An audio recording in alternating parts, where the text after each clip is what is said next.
You know where I'd like to start, actually.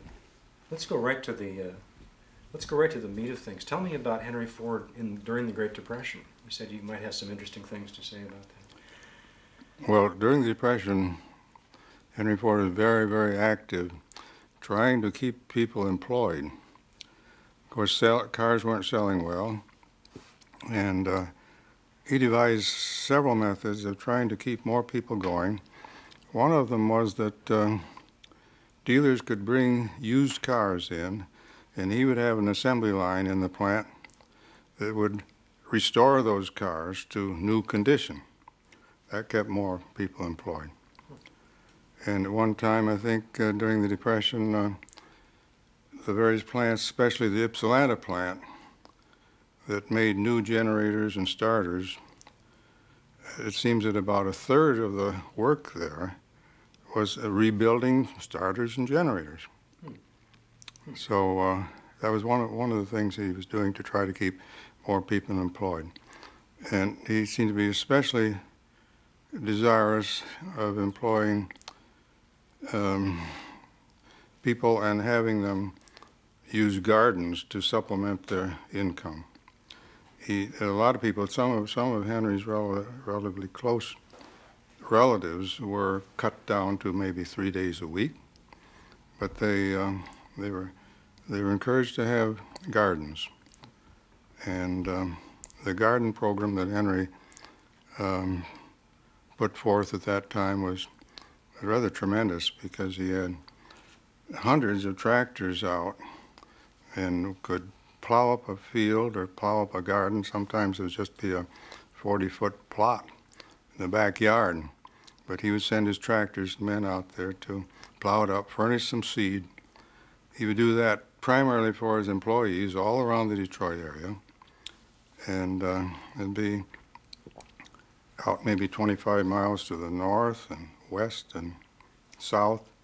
Of course, to the east it would have been Canada. So he didn't send his tractors across the Detroit River.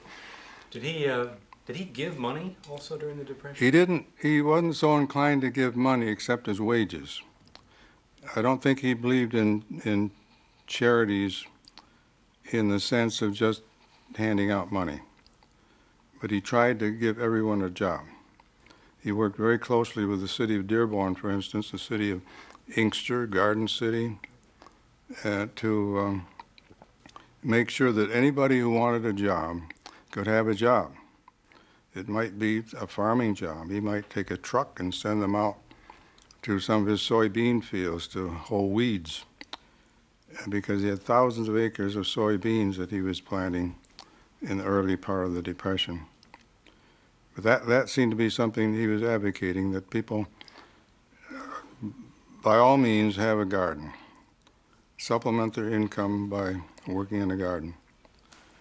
And then, too, during the Depression, I recall I've read the number of acres was, I think, about 400 acres of carrots that he paid people to plant, harvest, and given to the city for welfare use. He had something like 160 acres of onions, about 100 acres of peas. He had 30 men, I think, working in a cannery to can tomatoes and tomato juice.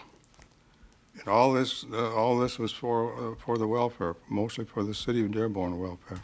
What do you suppose was his, it's never occurred to me till now, what do you suspect was his feeling about public welfare, about the kind of welfare that Frank Murphy's administration was giving out as cash money?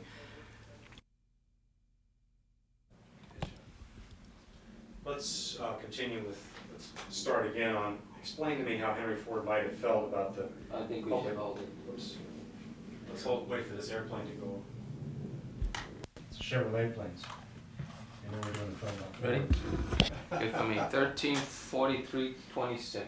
We're going to talk about how Henry Ford might have felt about the cash public welfare that Frank Murphy was dispensing.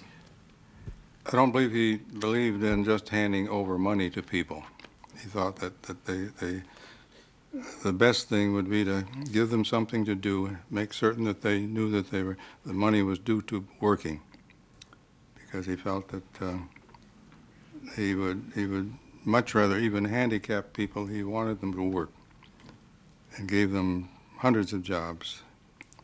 And of course, for that matter, he was also very partial to trying to get ex-prisoners into his plants. But as far as welfare was concerned, he thought that work was the cure for just about everything. He recognized that some people just weren't able to, and he was very, very good about helping those people out, and regardless of whether it was a medical problem or whether it was with their home. He would fix up their home, sometimes put on a roof.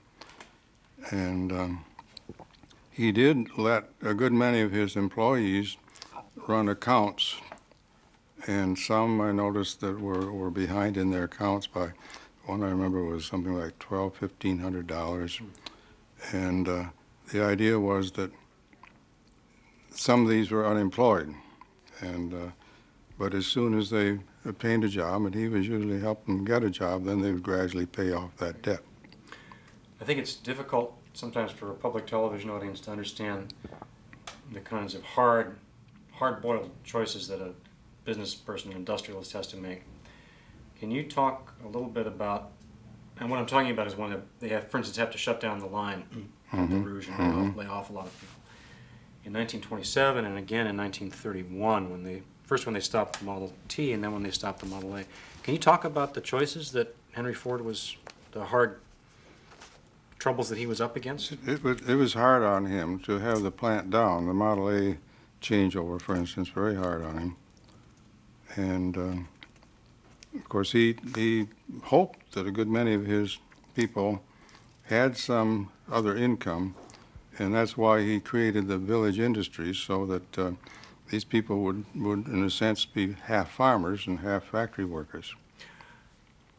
For a junior high school kid who doesn't know this history, explain to us in real simple terms why he had to shut down the line at the Rouge in 31. What were the pressures on in 31? Yeah, when they came to the end of the Model A. I didn't realize that it was shut down to any great extent at that time. During 1927, shifting over to a Model A car, it was down permanent or completely. Let's start with 27, then explain to us why did he have to shut down the line in 27? Well, in 1927, of course, it was well recognized by that time that the Model T was obsolete.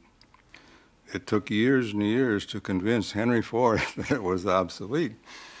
But Henry, in the back of his head, he had an X engine in mind, and that the new car was supposed to have this X engine, but they just couldn't get the X engine to work.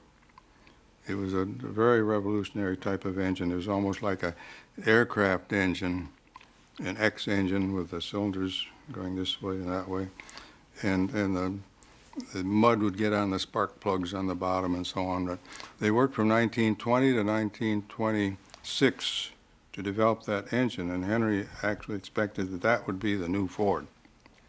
Then when the engine just wouldn't quite work up to snuff, then he decided all of a sudden he has to switch to something else. He has to go into another four-cylinder, rather standard engine. And with Edsel's help, of course, they came out with better styling. But when they closed down the Model T, that's all they made was the Model T. And if they close down that, it means everything is down. Let's move up to 1931. Can you talk about sales of the Model A declining in 31 as the Depression picked up steam until they finally shut down they finally stopped production on the Model A? Do you understand what I'm getting at?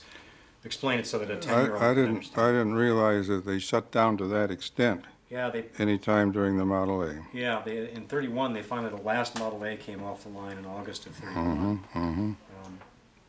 Well, I'm inclined to think that the slowdown on the Model A at that time would have been because of the competition from Chevrolet.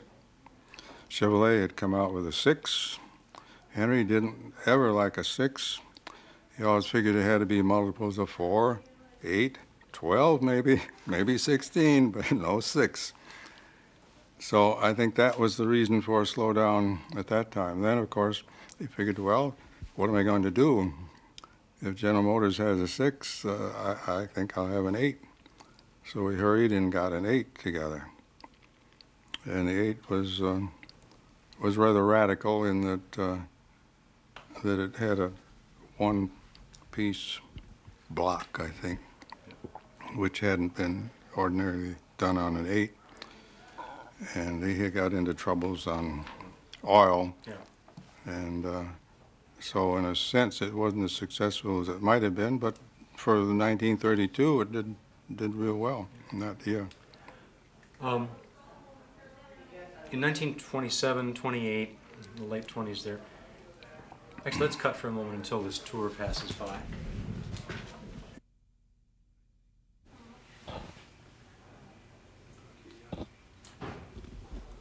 You can go ahead. Tell me about your dad. Well, my father grew up on a farm, so in that sense, he was a farmer. He, in college, learned to be a teacher, so he taught school about 15 years. Then he finally found that he enjoyed carpenter work more than either of those. So we started in building houses. That was in about 1924, 25.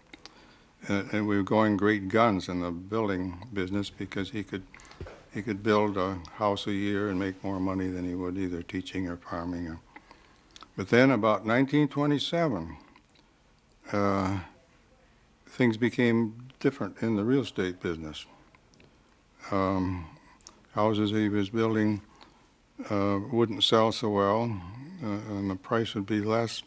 In fact, in 27, that last house he built before the Depression, he'd borrowed money, 7%, and that house wouldn't sell for what he'd borrowed. So he let it go.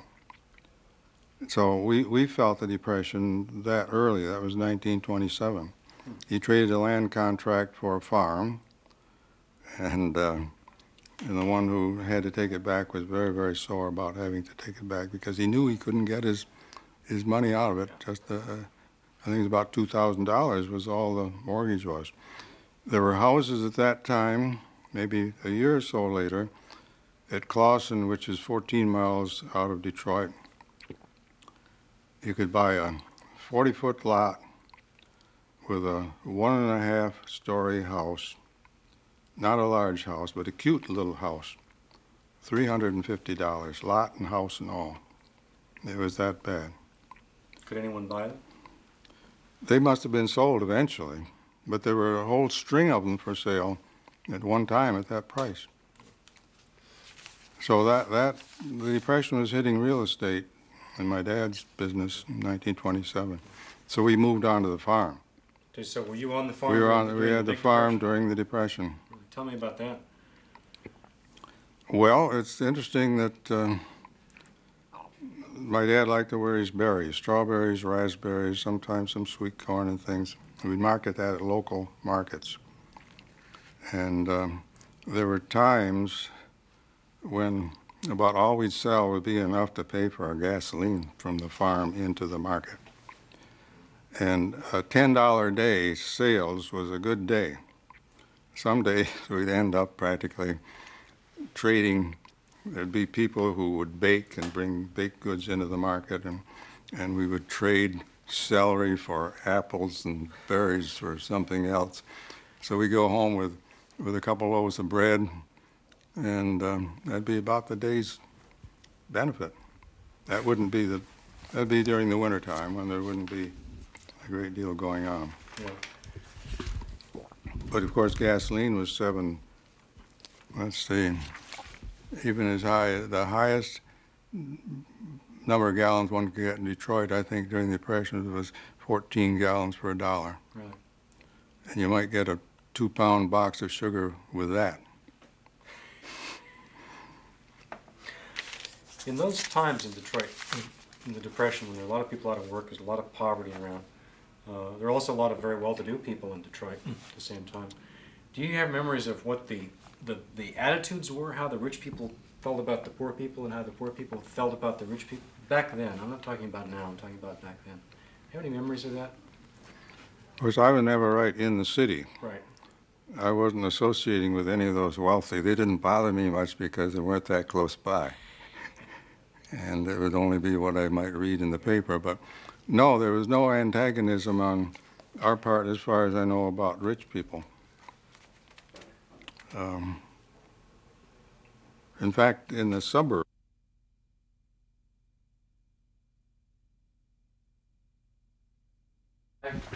1400. Explain for me, or give me a listing of this empire with the rouge at the center of this octopus that's spread all over the world with rubber plantations and steel mills. And well, yes, Henry Ford soon found that. hang on just one second. It's coming. It's coming. Okay, let's cut from these planes. Okay, Henry Ford soon found. Yes, Henry Ford soon found in making automobiles that he would run into difficulties because he was expanding his production so fast that he found that his Hold on 1 second. Let's cut.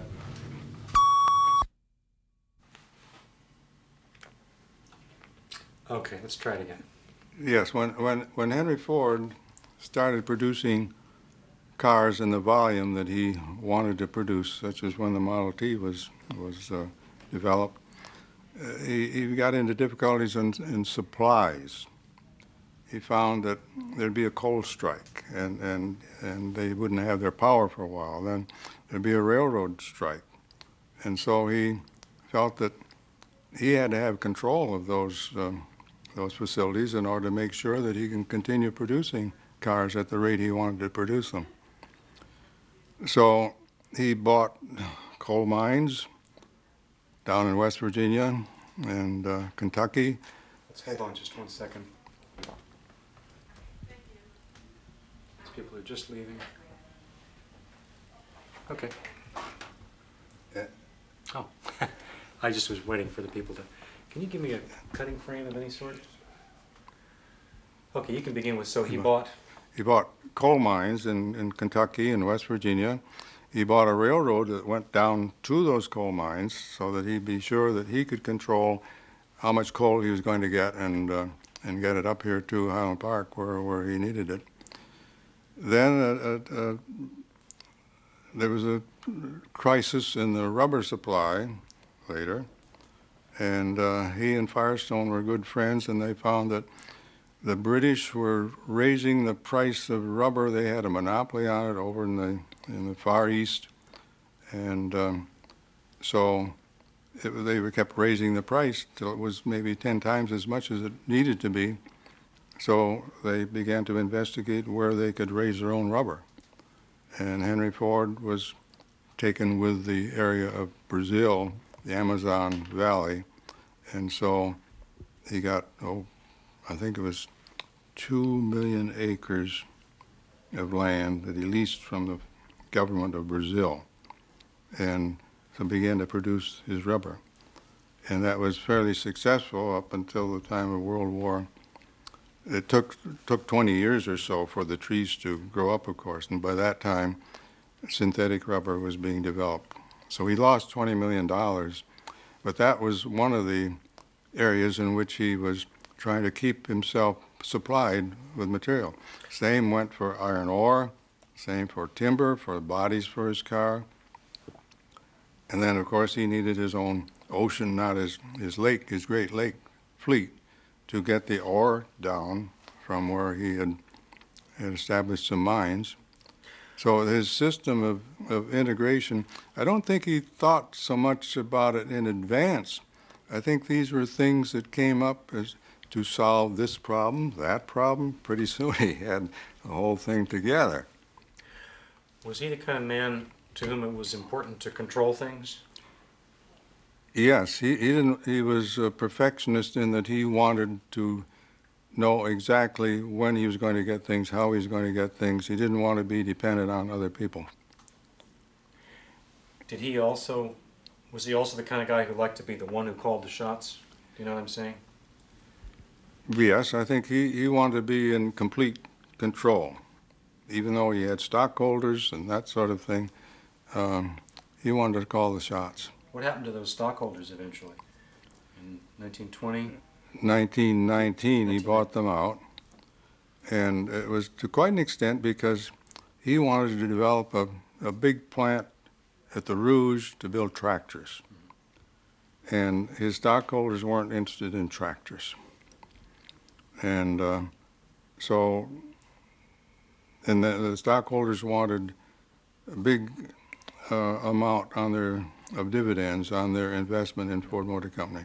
Henry Ford was inclined to want to plow back the profits into the company, to expand the company, to pay higher wages. His stockholders weren't necessarily in favor of high wages. They wanted the money for themselves. And so Henry had to get rid of them. He did it in sort of they made lots of money even though he bought them out. But I don't think they would have sold out if they'd known that it was Henry who was making the offer. Good. Let's talk about Model Ts, and especially your own. I don't want to do the whole trip down to Richmond, but give me some of your own memories of the Model T as what I call a democratic car, or a do-it-yourself car, or a car what we would now call user-friendly, a car that was that true, that a Model T was a kind of car that you could. It must have been one that was quite easily handled by a farmer. They were designed for farmers. Not all farmers are mechanics. My dad was a farmer. He was not a mechanic, but he did learn to take care of his own Model T. He could fill the front hubs with grease, and he could change the bands, and those adjustments, and take a timer off and wipe it off because it would get oily. So he maintained a Model T right along and seldom had to take it to a garage. And he liked horses. He didn't like automobiles. That proves that anybody could take care of a Model T, I think. Did he? Let's cut for a moment. Yes. Okay. Okay, we used to. Mm-hmm. Go ahead. Our first Model T was a 1919 model. We lived in a small town about 10 miles away from another town of Lapeer here in Michigan. My dad was superintendent of schools then. We bought this used Model T sedan for $300. It had the original tires on, Firestone non-skid, which was very popular then. The tread was in good shape and so on, but the car has been standing a while in the garage. It was belonged to a cousin of ours. Our first trip, I remember going the 10 miles from Columbiaville to Lapeer. We had 3 blowouts. And that was just the beginning because all those tires were gone. I think within a year's time we had to have all new tires. They had rotted out. Then of course, every time there'd be a blowout or maybe even a puncture, we put a boot in the tire. Pretty soon we're going bumpy bump on these boots. You're talking about real boots.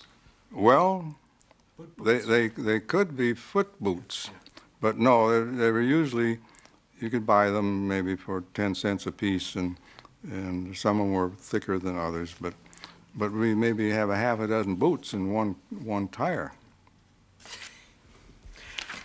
Let's shift gears. Let's talk about who was Harry Bennett. Harry Bennett. We all heard of him. Not many of us really had any close contact with him, and we were mighty glad of it. Harry Bennett was presumably in charge of Ford service, as the term was, over at the Rouge. And Ford service is what everybody watched out for. If you were caught with a cigarette, even if it wasn't lighted, any of his men in this Ford service, he was supposed to have had, I think, the largest private police force in the world. I think it was over 3,000 men. And a lot of these were ex-pugilists, and they were ex-convicts, and anybody, and Henry was apparently in favor of Bennett's getting those people in, rehabilitating some of them, And anyway, the Ford service had an awful reputation, not only in the Rouge with the employees, but people knew of it all over the city. Wow. And he was apparently the one in charge, although he contradicts that somewhat in saying that Pete Martin was in charge. I don't think it was Pete Martin. Pete Martin was a different character entirely. How did it come about that a guy like Henry Ford ended up with this thug as his right-hand man? Or is that an accurate description of it? I wouldn't say that Bennett was a thug. He had maybe some associates who were thugs, but Bennett himself, of course, he was somewhat of a pugilist. He was in the Navy and had won some awards, I guess, in boxing in the Navy. But he was also a saxophone and clarinet player, belonged to the Musicians Union. So there are two sides to Bennett, for sure. I had fraternity brothers in school who got jobs through Bennett, and they were going to school at the same time. They worked the midnight shift and tried to stay awake during the day in class. But Bennett was a friend of a lot of people. What, was that a lot? Oh, it just rolled out, yeah. That was great. Take 9. Did Henry, I'm going to pick up where we left off, did Henry Ford have fears for his grandchildren? And if so, why, and what did he do about it? Yes, I imagine some of the kidnappings that he had heard about made him feel that he'd better watch out for his grandchildren. When his grandchildren ever visited Fairlane, I gather that the chauffeur was armed and there was always somebody ready to take care of them there.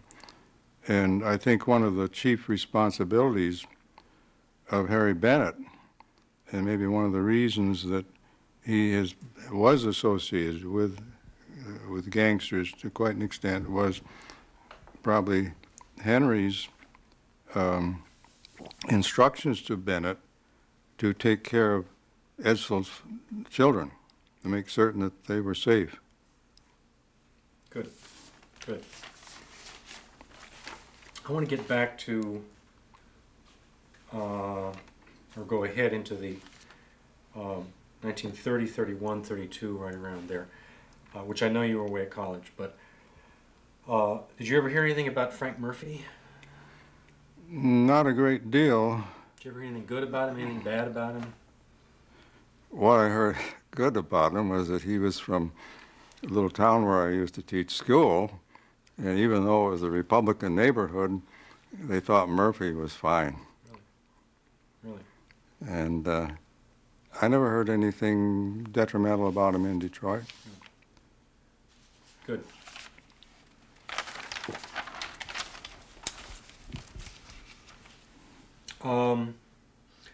Around that time when Murphy was mayor, there was the Ford Hunger March. Yes. How did you hear about that, and what was your response? At the time, all I heard about it was through newspapers. Yeah. Since that time, I've heard more, and maybe from biased sources. But it was spoken of as a march of communists, and they wondered what they thought they were going to do with Henry Ford's property. It was a little bit doubtful whether they really wanted to come. They said they needed jobs, but some thought, well, they really didn't want work. They wanted money, but they didn't really want to work. That, I think, was an attitude that was harbored in the Dearborn area anyway. What do you suppose they wanted from Henry Ford walking up? Well, that's it. One would have thought they'd known that Henry Ford was, if he couldn't sell his cars, what was he? Is he going to continue to make cars and then disassemble them and assemble them and disassemble them and that sort of thing? I mean, where were the jobs going to come from? He was hiring as many as he could right then. So I can't quite see the reasoning behind attacking the Rouge plant. or coming to try. Henry wasn't there anyway, they knew that. I mean, what were they really trying to do? I mean, one can feel sorry for them, but I don't think that was the tactic that would really benefit them. Could Henry Ford have stopped the Great Depression? Oh, no. No, he couldn't have stopped the Depression. But he tried hard. He tried to rectify things in all of western Wayne County. Anyway, he had a tremendous influence on the shallowness of the Depression. In Dearborn, in Highland Park, in St. Clair Shores, in areas where Ford had some influence and could be of some help, the unemployment rate varied. It was about 9% in Dearborn, 9% in Highland Park. It went as high as 29% in some outside Bay City, for instance, was about 29. Clawson was high. A lot of towns around the area, Oakland County, were high. Dearborn, I think Dearborn was the lowest of the group that I saw indicated in the tabulation. Good. Let's cut for a minute. Good. Excellent. Okay. It's all yours, Mr. Bryan.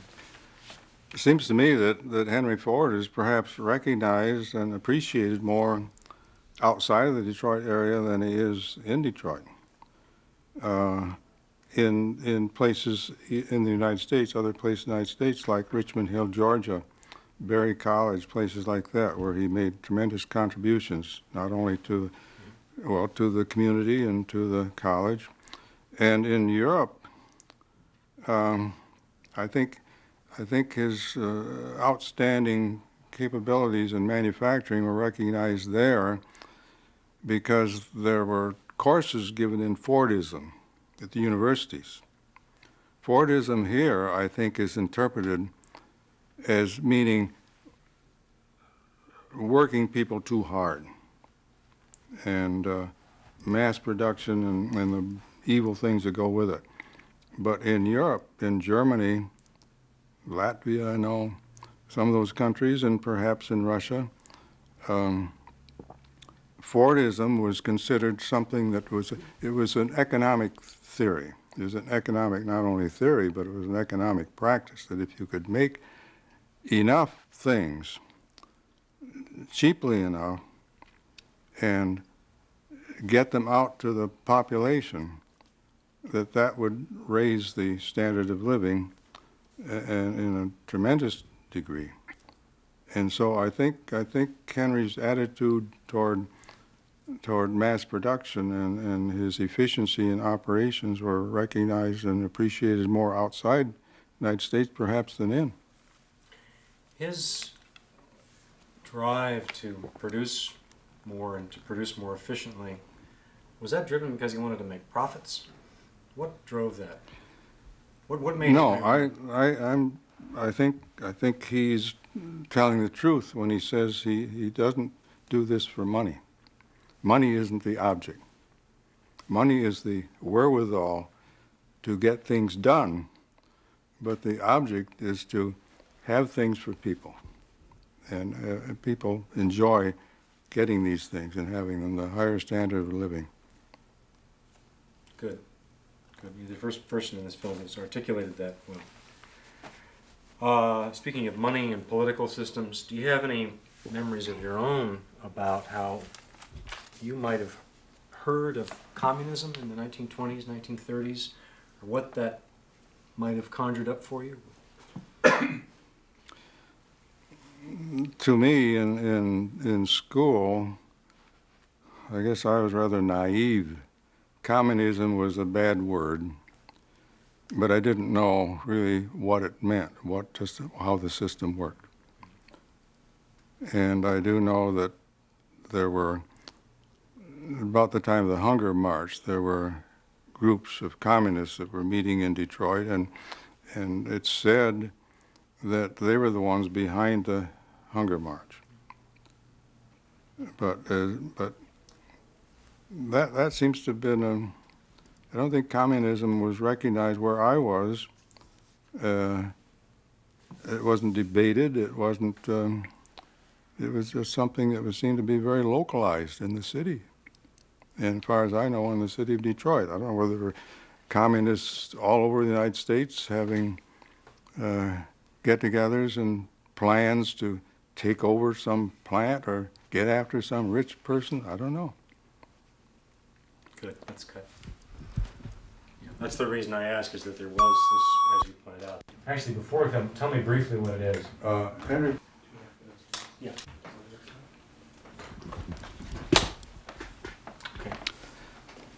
Henry Ford's brother, Will Ford, had tractor distributorships in the very beginning when the Fordson tractor was put on the market here in the United States.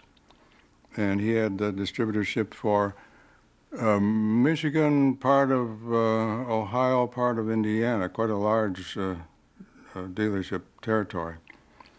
And he also, on his own, sold implements, because Henry Ford only sold the tractor. He didn't sell any plows, cultivators, that sort of thing. So Will Ford went into the business of supplying Ford dealers with these implements. And it was a nice business. And he was going well.